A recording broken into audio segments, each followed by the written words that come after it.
The Best Picture winners from the 1940s. What about them? We are here to continue the series that started in the 1930s, all leading up to the big night. The 1940s shaped the golden age of cinema and brought the war and post-war challenges to the big screen. From early horror masterpieces to wartime classics, and from timeless dramas to theatrical plays brought to life. Let's get into it! Please help your favorite average movie guy get to 1,000 subscribers by subscribing right now.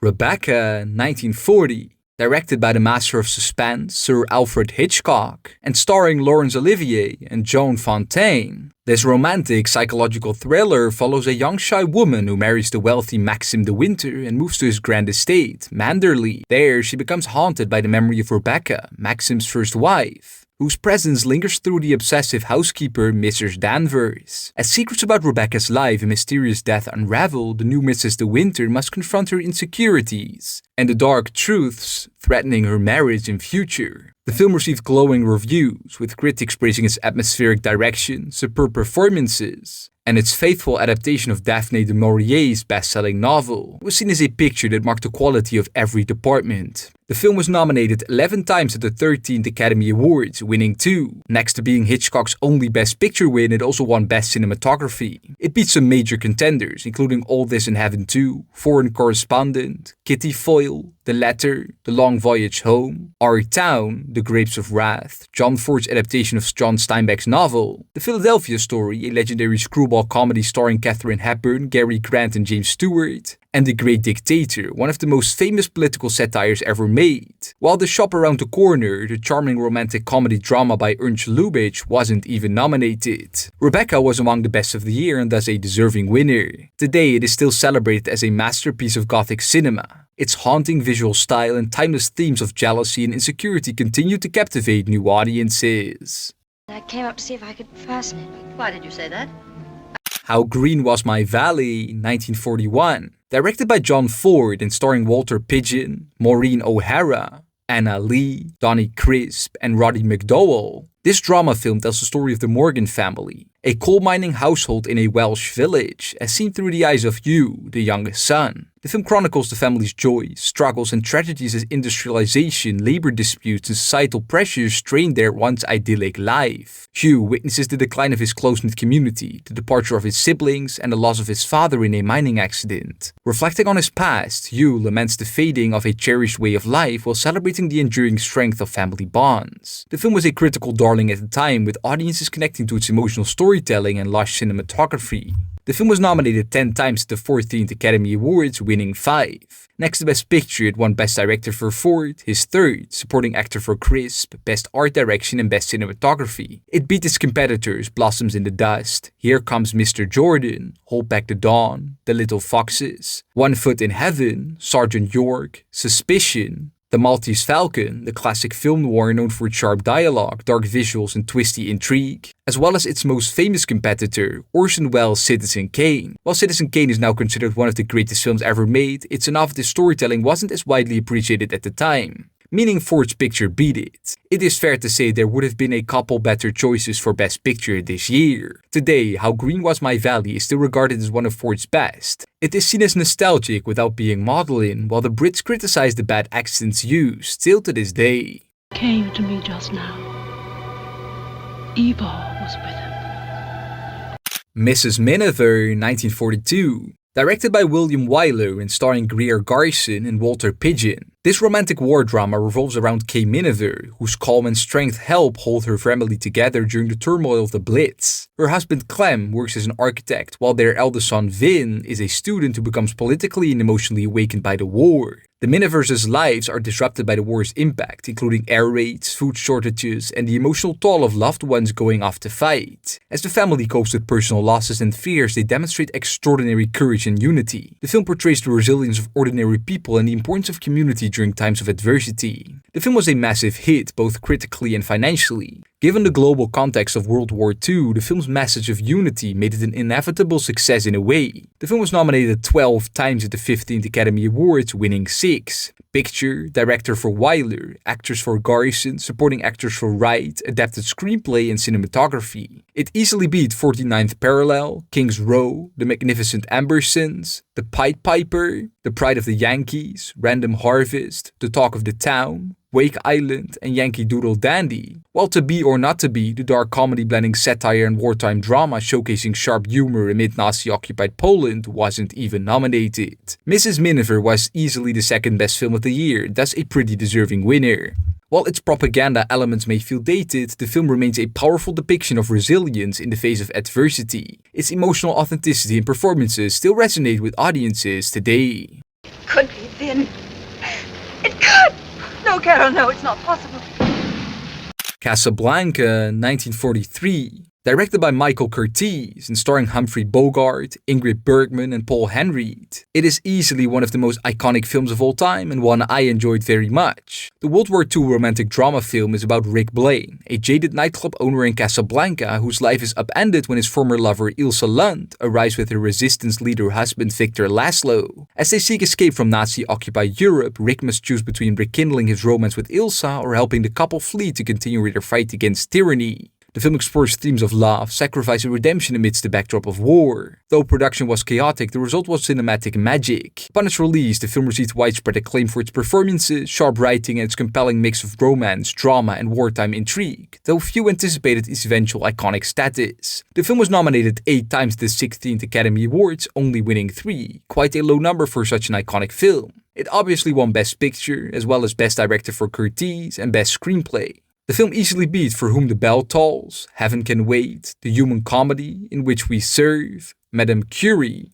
The More the Merrier, The Oxbow Incident, The Song of Bernadette, and Watch on the Rhine. Such an iconic film easily was the best picture of the year, thus extremely deserving. Today, Casablanca is a cultural touchstone, frequently appearing on lists of the greatest films ever made. Its dialogue, music, and performances are as impactful now as they were in 1943 and making an enduring masterpiece. He's looking at you, kid. Going My Way, 1944. Directed by Leo McCarey and starring Barry Fitzgerald and the legendary Christmas icon Bing Crosby, the musical comedy drama film follows Father Chuck O'Malley, a young, unconventional priest, as he revitalizes a struggling New York parish. His modern methods clash with the older and traditional Father Fitzgibbon, but together they save the church from financial ruin and unite the community. Through compassion and music, O'Malley inspires change, forming a boys' choir and helping troubled youth find purpose. The film was a runaway success. It was a perfect feel-good movie for wartime audiences looking for light-hearted escapism. The film was nominated 10 times at the 17th Academy Awards, winning a massive 7. Picture, director for McCarey, actor for Crosby, supporting actor for Fitzgerald, who weirdly was also nominated for Best Actor for the same role. Screenplay, original screenplay, and song. Its record of 6 so-called above-the-line Oscars was not matched until 2021's Everything Everywhere All at Once. It triumphed over Gaslight, Since You Went Away, Wilson, and Double Indemnity, the noir masterpiece which many cinephiles now argue was way more deserving. There were many better choices that year, making the Going My Way win pretty undeserving. While its charm is undeniable, some modern viewers may find its simplicity overly sentimental. Still, Crosby's performance and the film's heartwarming message still make it a delightful film. Now, wait a minute, my good man. I said I'd pay for it. I told you I'm sorry. The Lost Weekend, 1945. Directed by Billy Wilder and starring Ray Milland and Jane Wyman. This film noir drama follows Don Burnham, a writer struggling with alcoholism over a disastrous 4-day binge. Despite support from his brother Wick and girlfriend Helen, Dawn spirals into desperation, pawning possessions for alcohol, experiencing hallucinations, and contemplating suicide. Helen's unwavering support helps him find hope, and he resolves to confront his addiction and write about his struggles. It became a groundbreaking drama that tackles the taboo subject of alcoholism with unflinching honesty. Its stark portrayal of addiction struck a nerve with audiences, making it both a commercial and critical success. The film received 7 nominations at the 18th Academy Awards, winning 4. Next to Best Picture, it won Best Director for Wilder, Best Actor for Milland, and Best Adapted Screenplay. It is also one of 3 films to win Best Picture at the Oscars and the Grand Prix at the Cannes Film Festival, the others being Marty in 1955 and Parasite in 2019. It triumphed over the other nominees, Anchors Away, The Bells of St. Mary's, Spellbound, and Mildred Pierce, the tense noir melodrama about ambition, motherhood, and betrayal, while Children of Paradise, the poetic French romantic drama, Rome Open City, the gripping Italian neorealist drama portraying life under Nazi occupation, and Brief Encounter, the poignant British romance about forbidden love and fleeting passion, weren't even nominated. The Lost Weekend was a very deserving winner among the nominees, but maybe not for the year in general. It is still regarded as one of the most powerful depictions of alcoholism in cinema. While some of its dramatic flourishes, like the theremin-heavy score, may feel dated, its raw emotional honesty ensures it remains relevant today. It shrinks my liver, doesn't it, Nat? It pickles my kidneys, yes. The Best Years of Our Lives, 1949. Directed by Oscar winner 4 years earlier William Wyler and starring Myrna Loy, Frederick March, Dana Andrews, Teresa Wright, Virginia Mayo, and Harold Russell. The film follows 3 World War II veterans, Al, Fred, and Homer, as they return home and struggle to adjust to civilian life. Al grapples with family dynamics and moral conflicts at his banking job. Fred faces unemployment and a failing marriage. And Homer, who lost his hands in the war, deals with physical and emotional insecurities. Despite their challenges, the film concludes with a sense of hope as they find resilience and support from loved ones. Upon its release, the film received extremely positive reviews from critics, immediately hailing the film as a masterpiece. It was also a massive box office success, being the highest grossing film in both the United States and the United Kingdom since the release of Gone with the Wind. The film was nominated 8 times at the 19th Academy Awards and swept the awards by winning 7. Picture, director for Wyler, actor for March, supporting actor for Russell, who was a real veteran and not a professional actor and actually won 2 Academy Awards for his one role, being the only person ever to do so. Pretty much by accident. Film editing, screenplay, and original score. It beat Henry V, The Razor's Edge, and The Yearling, while facing especially stiff competition from It's a Wonderful Life. Frank Capra's holiday classic, which many now view as equally deserving, would probably have won in many other years. Apart from this film, The Best Years of Our Lives was very much deserving, and is even now regarded as one of the greatest films about the aftermath of war. Its honest portrayal of PTSD and the struggles of reintegration into civilian life feels just as relevant today. Just that your ma's so glad to see you home. Yeah, I know. Gentleman's Agreement, 1947. Directed by Elia Kazan and starring Gregory Peck, Dorothy McGuire, and John Garfield. This provocative drama follows journalist Philip Green, who pretends to be Jewish to write an exposé on anti-Semitism. Through this guise, he experiences discrimination firsthand, uncovering both overt and subtle prejudice in society. His relationships, particularly with his romantic interest Kathy, are strained as he confronts the pervasive bigotry. The film highlights the moral and social challenges of addressing prejudice, ultimately calling for people's accountability and change. It was highly praised for its bold and direct portrayal of anti-Semitism. Critics lauded the film for addressing social issues in a way that was both emotionally compelling and socially relevant. The film was nominated 8 times at the 20th Academy Awards, winning 3. Best Picture, Best Director for Kazan, and Best Supporting Actress for Holm. It defeated The Bishop's Wife, Crossfire, Great Expectations, the impressive adaptation of Charles Dickens' novel, and Miracle on 34th Street, now iconic and heartwarming Christmas classic. While Out of the Past, the classic film noir about love, betrayal, and inescapable fate, wasn't even nominated. Gentleman's Agreement very much was an undeserving winner, not really being among the best of the year. Though groundbreaking in its day, modern critics argue that the film's approach to racism feels overly simplistic and lacking nuance. However, its courage in addressing such a difficult topic in the 1940s make it an essential and valued part of Hollywood history. Take my hand, feel it. Same flesh as yours, isn't it? No different today than it was yesterday.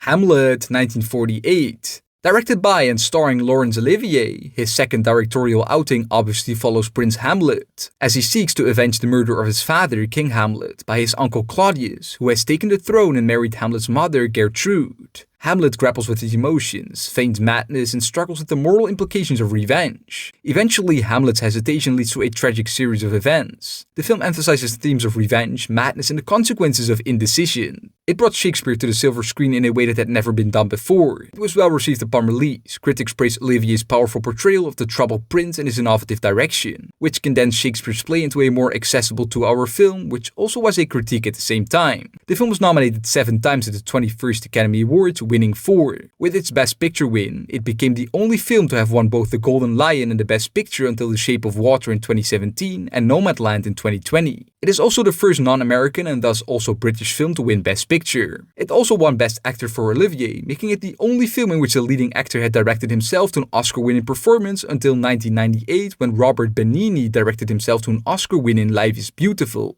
It also won Best Art Direction and Best Costume Design. It beat Johnny Belinda, The Snake Pit, The Red Shoes, the dramatic story about love, ambition and the personal cost of pursuing a career in ballet, and The Treasure of the Sierra Madre, the tense adventure drama about greed, trust and human corruption in the search for gold. While Bicycle Thieves, the poignant Italian neorealist drama about a father's struggle to support his family, wasn't even nominated. Hamlet wasn't really among the best of the year, making it a somewhat undeserving winner. While the film remains an impressive achievement and loved by critics, its theatrical style may feel dated compared to more modern adaptations. Nonetheless, Olivier's vision cemented the film's place in cinematic history. Then fly to others that we know not of. All the King's Men, 1949. Directed by Robert Rossen and starring Broderick Crawford, John Ireland, Mercedes McCambridge and Joanne Drew. The political drama is about Willie Stark, a populist politician who rises to power through manipulation and corruption. The story is told through Jack Burden, a journalist who becomes involved in Stark's political machine. Initially idealistic, Stark transforms into a ruthless figure and his ambition leads to personal and moral destruction. The film explores themes of power, corruption and the consequences of unchecked ambition, and Stark's rise ultimately results in betrayal and tragedy for those around him. Upon its release, it received widespread acclaim for its strong performances and its sharp political themes. The film was nominated 7 times at the 22nd Academy Awards, winning 3. Best Picture, Best Actor for Crawford and Best Supporting Actress for McCambridge. It beat its competitors Battleground, A Letter to Three Wives, 12 O'Clock High and The Heiress, the psychological drama about love, social ambition and emotional manipulation. While The Third Man, the stylish British noir thriller about intrigue, betrayal and moral ambiguity in post-war Vienna. And White Heat, the tense crime thriller about a ruthless gangster and his explosive obsession with power and revenge, weren't even nominated. Again making the actual Best Picture winning a pretty undeserving one. Today, All the King's Men is loved by critics and still relevant for its commentary on political corruption. While its pacing and structure might feel dated to modern viewers, its themes and performances remain compelling. Why does he do it to me? Willie Stark. And there you have it, the Best Picture winners from the 1940s. Now let me ask you, which of these films is your favorite? Do you think they deserve their Oscar, or would you have picked a different winner?